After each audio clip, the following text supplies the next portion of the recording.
Welcome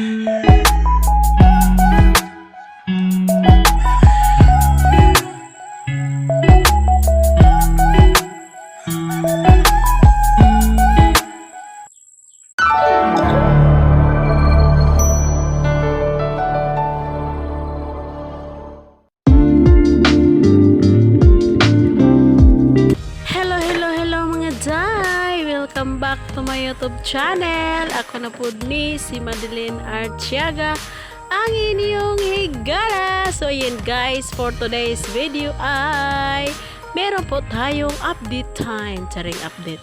So i-update ko lang kayo guys sa aming mumunting garden, but bago ang lahat, meron akong ipapakilala sa inyong mga tanim. So ayun guys, itong tanim na ito yung sinasabi nilang money tree. Ayan, dapat daw tinatanim to sa harap ng inyong mga bahay. Ayan, nasa harap. So guys, ang dalawang puno po meron kami. So, yung ano nito guys is meron siyang bulaklak. Dalawang klase ang bulaklak niya guys. Merong red at saka yellow. So, sabi nila pag red daw yung bulaklak ay pera. Pag ano, dilaw, di ko alam kung ano. Basta ganun. Kaya ang pangalan niya ay money tree. So, ayan, meron. So, nauso nun ito guys. Nauso to, lumakas yung money tree noong kalakasan ng pandemya, yung nabuo ang plantito at plantita. So ayan, ito yung money tree namin guys. So ayan, yung kulay yellow na bulak at saka merong red. Walang red guys, kunti lang yung red, hindi masyadong makita yung kulay red na bulaklak. So ayan, ganun, kunti lang pera meron kami, charing. So yan guys, yan yung sabi nila na kapag meron ka nito, maano daw to siya guys, swerte sa bahay. So ayan, kailangan pag nilagay mo ito sa harap ng inyong bahay sa may pintuan, yan yung mga sinasabi ng mga tao. Ayan, ganun. So ayan guys, ito yung aming mga pananim. So meron pa akong ipapakilala sa inyo. Ayan ang aming mga orkidaryo. Charing orkidaryo. Sa Cebuano, orkidaryo. Orchids guys. Ayan, meron kami mga orchids. So ayan, iba-ibang kulay. Ano yan guys? Mga banda ang tawag ng mga orchids na ito. Ayan, yan, wala pang bulaklak. So yung iba, meron ng bulaklak. So actually guys, hindi ako mahilig sa mga orchids at mga bulaklak. Ang mahilig sa mga ganyan yung asawa ko guys. Parang lang ako, nahawaan. So ayan, ganun. Di ba, baliktad. Siya yung mahilig sa bulaklak at siya rin yung may koleksyon nitong lahat ng mga orchids namin. Ayan, siya yung mga may pakana niyan. Ayan, ito ang dancing lady. Di ko alam guys kung bakit dancing lady. Ayan, hindi yan guys. Itong yellow, ayan. Yan yung dancing lady. Hindi ko alam kung bakit dancing lady ang tawag niyan. Hindi naman yan sumasayaw. Ewan ko dyan. Bakit dancing lady? Basta yan, dancing lady daw yan.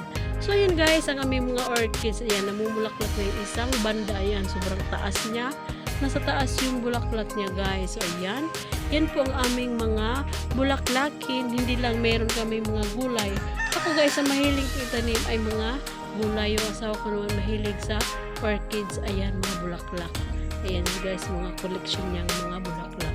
Saka meron din ako ipapakita sa inyo guys na hindi siya bulaklak tanim. Ayan, ginseng. Ayan, mahal yan dati din guys. Dati yung isang puno maliit 500 pesos, pero ngayon wala nang bumibili. Gamot din yan guys. At saka ito gamot din to guys sa high blood. Ayan, lagain mo daw yung niya. Ayan, ganyan siya. Ayan, bulaklak niya. At saka yung dahon niya, lagain mo at inumin sa mga may matataas na dugo, mga high blood. Ayan, ganun. So meron din isang tanim dito guys. Din siya, gamot sa mga nagtatai, sumasakit yung tiyan, at saka yung may mga sugat. Ayan, iwan ko guys anong tawag dyan, nakalimutan ko anong tawag dito. Ayan, tanim, bulaklak yan at gamot din yan siya guys. So nalalaman ko yan sa biyanan ko guys, sabi niya gamot din. Tsaka ito guys, itong bulaklak na ito is twice a year lang po siya namumulaklak. Ayan, twice a year lang po, 2 beses sa taon siya namumulaklak. Tsaka gamot din to guys sa mga mukha, yung mga mukha yung mga may mga itim-itim na tumutubo. Ayan, yung niya guys, yung unod. Sa Tagalog sa unod? Unod, yun yung parang para siyang sibuyas, tapos hatiin mo at ikuskus mo sa iyong face. Ayan, ganun. Ayan, din yun, gamot sa mga nangingitim na mukha. So ayan guys, ang aming mga bulaklakin. So ngayon tapos na tayo sa ating mga bulaklakin. Dito naman tayo sa ating mga gulayin. Ayan, ganun. So guys, ito yung ayan, kalabasa ata. Ayan, di ko alam. Parang naligaw yan dyan guys, tumubo. Ayan, umakyat sa namin, rambutan. So ayan guys, dito na tayo sa ating munting garden. So ayan guys, ang itsura ng ating garden. So dito ang ampalaya. So ayan guys, yung ampalaya guys, matanda na siya. Ayan, namamatay na yung iba. Pero ang dami pang bulaklak ng iba. Pero pa siyang mga bulaklak guys, sobrang dami ng bulaklak. Pero maraming beses na kami dito guys, harvest. Na pag-anuhan din namin to guys, na pagsamantala.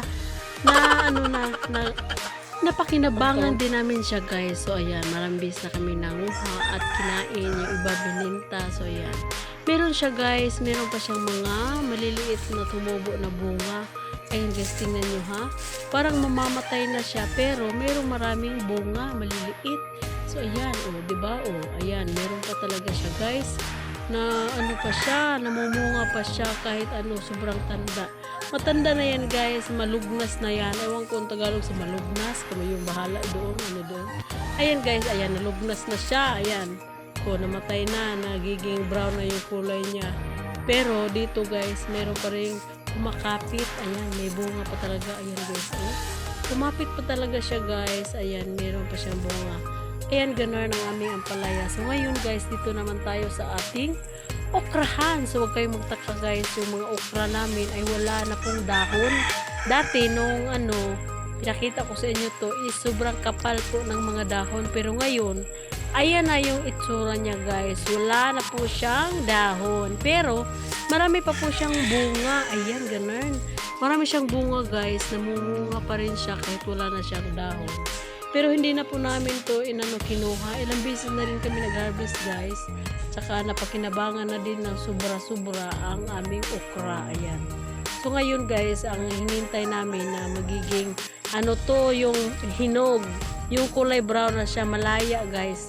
Para gawin naman siyang gawin siyang sidli. Ano ba tawag doon? Binhi. Ayan, ganun, binhi. So pag hindi namin siya kinuha guys kasi matigas na. Hinintay na lang namin siyang magiging brown para maging binhi at itatanim na naman siya natin guys. So ayan, ayan yung itsura niya, diba? Ayan, sira siya guys, kaya tinanggal namin yung mga dahon kasi maraming mga uod. Ayan yung itsura, yung mga uod, may mga dugos-dugos tawag dyan. Ewan ko kung nangyari dyan sa okra na yan. So kaya tinanggal namin yung mga dahon, pero sobrang dami pa talaga ng bunga guys, makikita nyo guys. So ayan.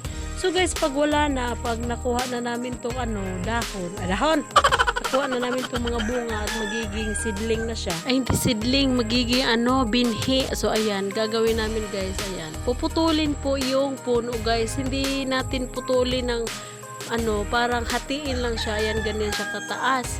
Tapos putulan po siya. Ayan, putulan natin siya. At pag pinutulan to guys, magiging naman siya, magdadahon na naman siya ulit. Ano bang tawag doon? Ayan, magiging mabuhay naman siya ulit guys. Magkaroon na naman siya ng sanga, mamunga na naman ulit. So ayan, parang siya guys, recycle. Ayan, ganun. So putulin lang yung katawan niya at dadahon din siya ulit guys. Ano ba tawag dyan? Siya, mabubuhay ulit at mamunga ulit. So ayan, yan yung guys, itsura kapag pwede na siyang gawing binhi. Ayan, diba brown na siya.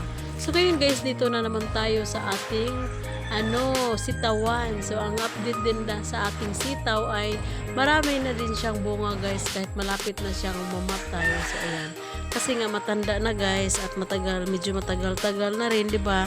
Ilang na ba to? Ilang months na to guys, mula nung namunga siya. So ilang beses na rin kami dito guys, harvest at nakapagbenta na rin kami guys. So napakinabangan talaga ng yung mga tanim natin. Siyempre, yan yung purpose natin, makabinta at makakain. So, diba, double purpose. Ayan, ganun. Maka-serve, tayo guys,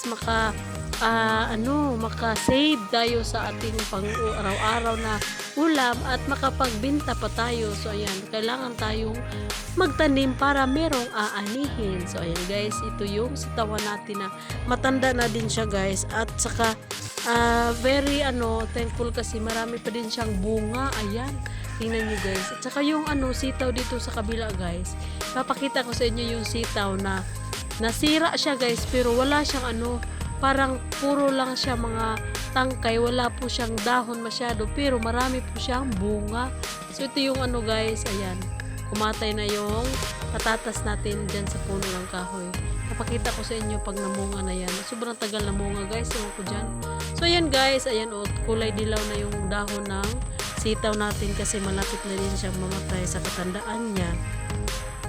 So marami pa siyang bunga guys. So dito, ayan, kunti lang yung dahon guys, mga lang siya, ayan wala masyadong dahon pero marami po siyang bunga. So ayan guys, yan yung update sa ating mga sitaw. So ayan, maraming bunga naman siya guys. Tsaka yung hindi pangit kasi yung klase ng sitaw na to. Ayaw ko sa mga ganitong lasa hindi masarap guys. Ayan, hindi masarap yung niya. Yung ibang klase kasing sitaw to guys na kuha namin to sa sa Farmers Association nila. Yan, hiningi lang namin yan. Ayan guys, ang natin, ayan, di ba, ang bunga niya. Pero kunti lang yung dahon, bunga lang yung marami. Pero hindi masarap yung lasa ng sitaw na yan. Ayan guys, yung talbusan natin, ayan. Ang ating talbusan, ito yung bagong talbusan. Tapos dito sa kabila ang lumang talbusan. So ayan, dito.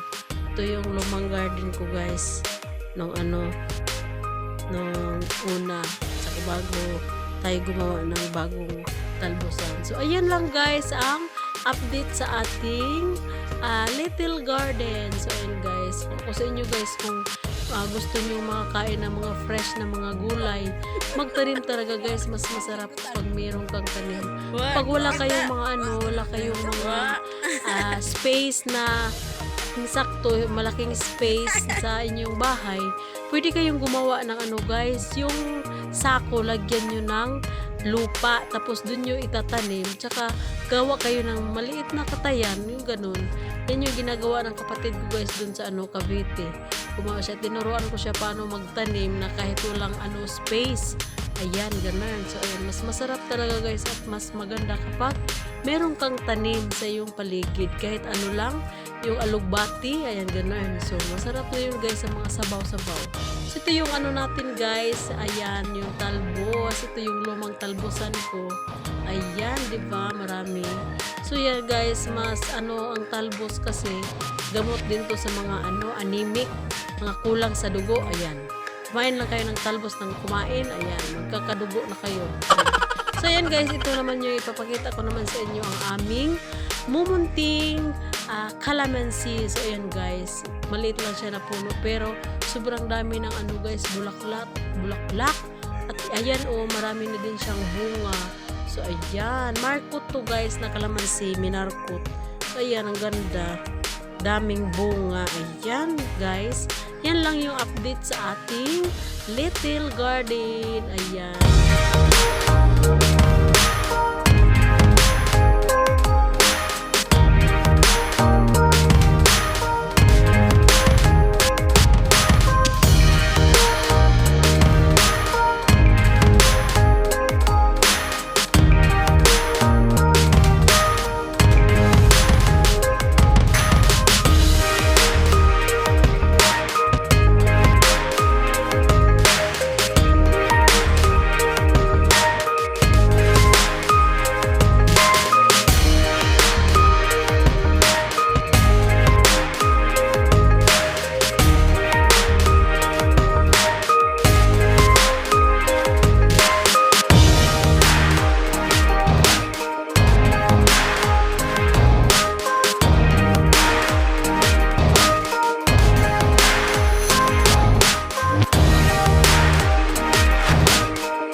And guys, that's all for today's video. Thank you for watching and don't forget to like, subscribe, and click the bell button para ma-notify naman kayo sa mga susunod kong video.